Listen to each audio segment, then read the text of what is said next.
Bonsoir, Président Sakura. Bonsoir, Président régional. Bonsoir, Vice-présidente régionale. Bonsoir, Révérend Florie Mawanga, leader national. Et bonsoir à tous les staffs. Je suis le pasteur Libo d'Amvenet. Je suis le pasteur de l'église locale de Ngalema ici à Kinshasa. C'est un jour spécial parce que c'est un jour que nous avons célébré ensemble depuis ce matin. L'anniversaire de nos précieux vrais parents d'une part, d'autre part également le jour de la fondation. Et ce soir, dans ces 143e, à l'occasion de cette veillée qui est la 143e aujourd'hui, nous allons pouvoir porter un petit témoignage. En réalité, nous ne savons pas exactement où commencer, étant donné que notre vie entière et toute notre jeunesse, nous l'avons passée dans l'Église. En fait, nous avons joint l'Église alors que nous étions étudiants et nous avons évolué dans le CARP. Et quand nous avons terminé les études, nous étions dans le MFT et nous avons évolué en tant que missionnaires.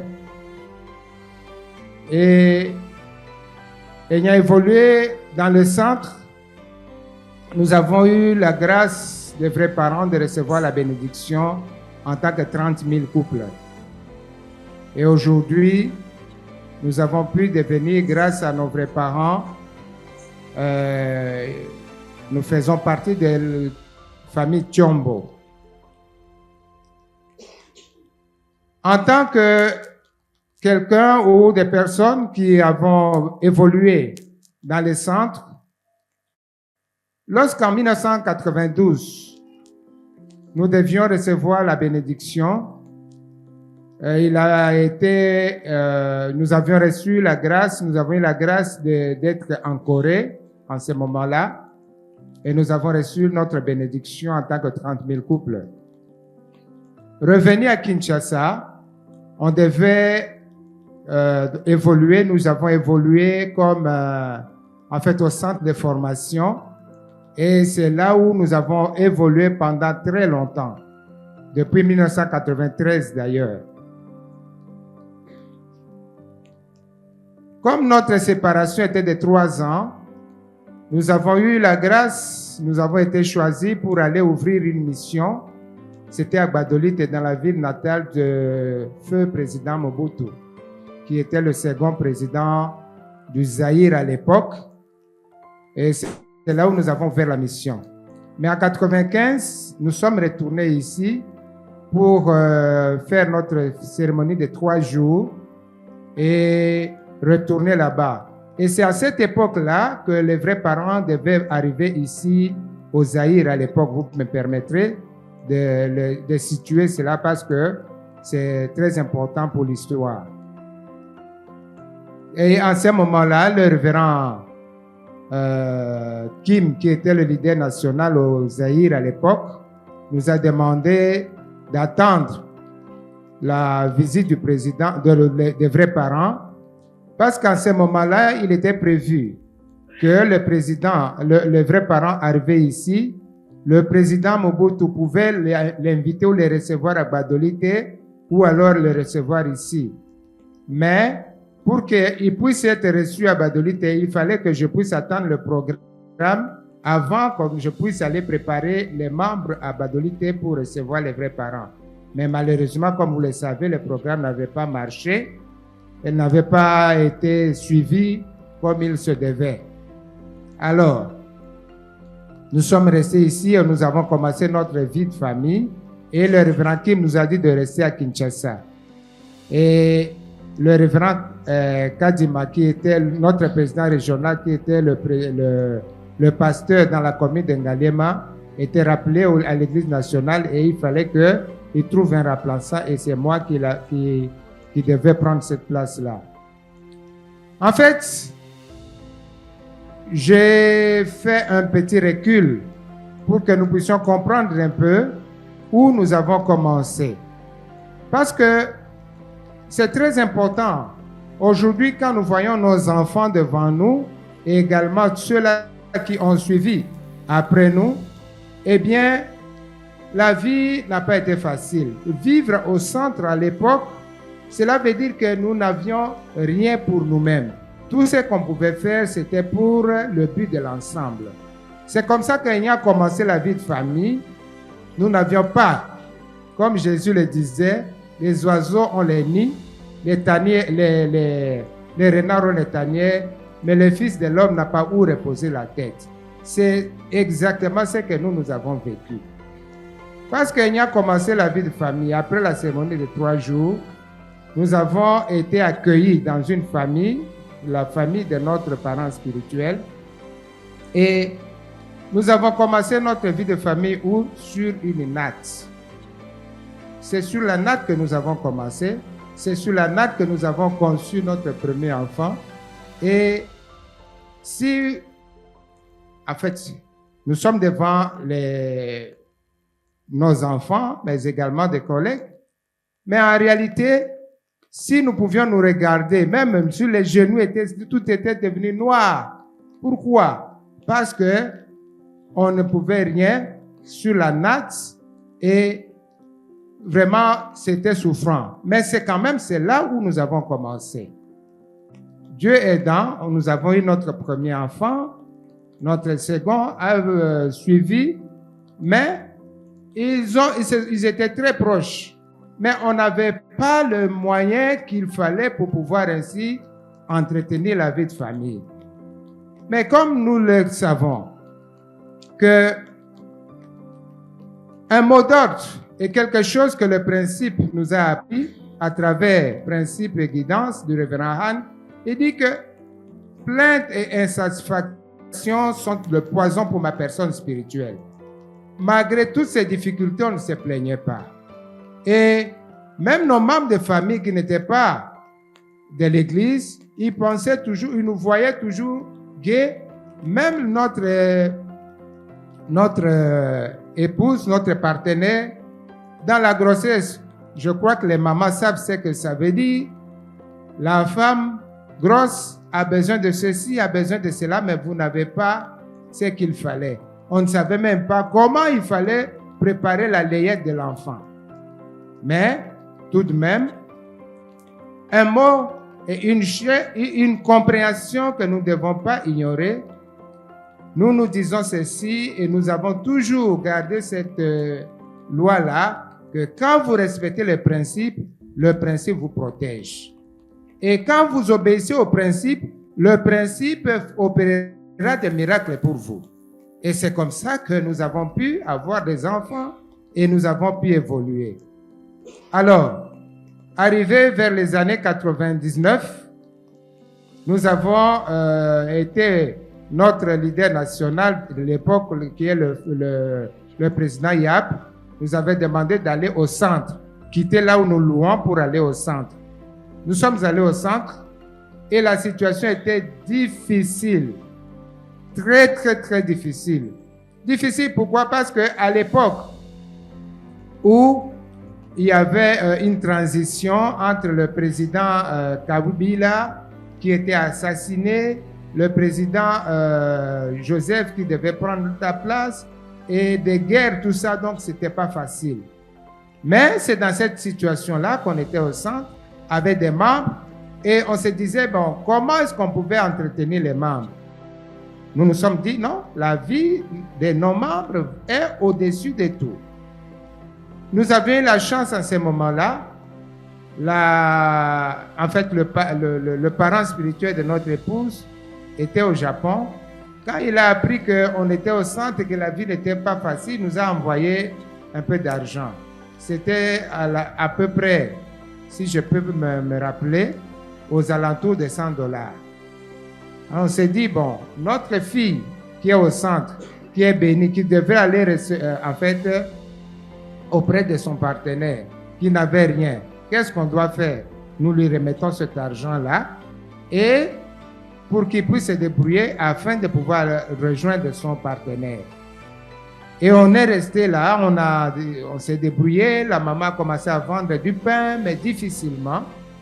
Et nos enfants qui grandissaient déjà, ils ont commencé, quand ils voyaient, ils allaient chez les voisins, ils voyaient comment les voisins pouvaient manger le poisson et eux, ils pouvaient se nourrir des matembele. En tout cas, ils venaient, non, maman, nous on a vu chez les voisins là-bas, ils mangent du poisson. Et nous, toujours les matembele, tout ça. Et vous pouvez vous rendre compte que avec cette situation-là, une fois nous nous sommes dit, bon voilà, au centre de formation, dans notre bâtiment là, il y a plein de chauves-souris là-bas. Mais c'est de la nourriture, non? En tout cas, j'ai grimpé dans le plafond, j'ai tué des chauves-souris une 50aine. Oui, c'est vrai. On a séché cela et on a commencé à manger. Et les enfants, quand ils mangeaient, il y a le petit et son grand frère. Quand on demandait, bon, qu'est-ce que tu manges? Il dit, moi je mange la chauve-souris. Et son grand frère qui lui dit, non, c'est la viande. Il faut dire c'est la viande, je mange la viande. Et c'est comme ça qu'on a vécu. Et à un moment donné, madame a eu l'inspiration de pouvoir vendre du pain. Malgré les matembele qu'on plantait là-bas. Bon, en fait, les matembele, chez nous, ce sont les feuilles de patates. Pour ceux qui ne peuvent pas comprendre, mais ce sont les feuilles de patates. Ici, chez nous, on mange. Ça a du fer, ça contient du fer et c'est très important, c'est très intéressant. Et quand madame a commencé à vendre du pain, nous avons eu des difficultés, on devait sortir du centre. Nous sommes sortis et la personne chez qui elle prenait du pain pour vendre, le dépositaire a dit qu'elle allait se déplacer. Et madame a dit, bon voilà, il se déplace, mais comment on va faire? C'est pourquoi nous devons comprendre une chose. L'unité mari et femme est très importante pour pouvoir résoudre les problèmes familiaux. Une fois qu'il y a unité, quelle que soit la décadence et la situation que vous pouvez traverser, eh bien, Dieu vous aidera, les vrais parents nous aideront à pouvoir nous en sortir. Alors, pendant qu'on était en train de se demander comment on peut survivre, encore une fois, notre parent spirituel nous a envoyé un peu d'argent, c'était $150. Et nous nous sommes dit, bon, comment on va faire? Comme le dépositaire a dit qu'il allait se déplacer, nous lui avons dit, bon, ça va, nous allons continuer le travail avec le dépôt de pain. On va commencer à vendre du pain à un degré un peu plus élevé. Eh bien, avant qu'il ne puisse partir, nous lui avons dit, toi, on a bien vécu. Et toi, tu es un pasteur. Moi aussi, je suis un pasteur. Nous ne pouvons pas faire un relais et hériter sans pour autant recevoir votre bénédiction. Nous lui avons demandé ça. Non, avant que tu puisses partir, tu dois me bénir afin que je puisse aussi continuer l'œuvre et l'activité que tu faisais. Eh bien, notre frère nous a prié. Nous savons que c'est vrai, nous sommes un membre béni. Et que lui, comme nous le disons, il n'est pas béni, il ne connaît pas les vrais parents, bien qu'on partageait. Mais sa prière était importante. Et nous avons dit que nous avons exigé ça. Il a prié pour nous. Et nous avons commencé simplement avec 5 bacs de pain. Et au départ, là-bas, avec 8 clientes. 8 clientes, comment on peut s'en sortir? En tout cas, c'était difficile. Mais quand nous avons commencé, nous avons pu vendre seulement 3 bacs de pain, mais les 2 sont restés. Mais comment est-ce qu'on va s'arrêter ou pas? Non, on continue. Et en continuant, on s'est rendu compte qu'en priant, en continuant, on s'est rendu compte que chaque jour, le nombre de clients augmentait. Et le mois arrivé, j'ai retenu les cartes parce qu'il y a des cartes sur lesquelles on écrit les ristournes de tous nos clientes. Le mois arrivé, les mamans viennent pour prendre les pains. Elles sont étonnées que je leur ai payé les ristournes. Et aussitôt reçu l'argent, le lendemain, les mamans m'ont amené d'autres clientes. Et à la fin du mois, elles ont vu que la paye était vraiment respectée et au prorata de leur ristourne, les mamans m'ont amené beaucoup de clients. Et tous les périmètres de Kimboa, là où nous nous trouvions, en tout cas, nous avons eu une affluence de 5 bacs avec lesquels nous avons commencé. On était dans une centaine de bacs et cela nous a permis à ce que nous puissions en fait aller de l'avant. Alors, Pasteur, pendant ce temps-là, vous avez 1 minute. Ok, comme le temps nous est pressé, nous est compté, en ce temps-là, notre épouse, lors d'une prière, elle se demandait, elle avait prié à Dieu. Or, pendant qu'elle priait, elle a dit à Dieu, non, moi je suis locataire aujourd'hui et quand je vais quitter cette maison de location, je te mets à défi que c'est la dernière maison que je vais en fait payer. Je dois aller chez moi, je dois trouver un chez moi. Et les enfants avaient écouté. Moi, je n'étais pas là. Et les enfants avaient écouté. C'est comme ça que pendant un temps, une maison était mise en vente. Elle m'a dit, non, moi, je vais aller voir un peu une maison qu'on est en train de vendre. On s'est dit, non, mais toi, tu es audacieuse, hein? Où est l'argent avec lequel on va pouvoir acheter ça? Elle dit, non, je vais quand même. Et pendant ce temps-là, elle est allée et elle est rentrée et dit non, le peu économique que nous avons acheté une maison. Ah bon? Mais ça, c'est sérieux? Eh bien, quelque temps après, c'est notre bailleresse qui a commencé à nous attaquer, à nous acculer. Non, vous devez quitter ma maison. Et les enfants disent à leur mère, mais maman, tu avais prié l'autre fois. Une fois, nous t'avons écouté prier que quand on va quitter ici, nous devons aller chez nous. Mais est-ce qu'il y a la maison? La maman leur a dit, non, on a déjà une maison. Et pour aller là-bas, vous allez me permettre 1 seule minute, s'il vous plaît. 1 minute. Je dis à maman, non, c'est une maison seulement avec 2 chambres, ça ne va pas, nous allons l'agrandir avant d'aller. Maman a dit, non, pas comme ça. J'ai dit, non. Vous savez, hein, il y a une différence. J'ai voulu faire la masculinité, c'est-à-dire m'imposer. J'ai dit non, nous allons louer une autre maison, le temps qu'on puisse agrandir l'autre là. Un jour, je sors, en rentrant comme ça, je trouve la maison vide. C'est la maman qui s'est décidée à tout emmener et aller occuper notre maison. Je suis allé voir la bailleresse, je dis, mais où est ma famille? Non, ils sont partis. Mais donc, cela veut dire que c'est toi qui les as chassés ou tu les as menacés. Non, Ngaya Batouté.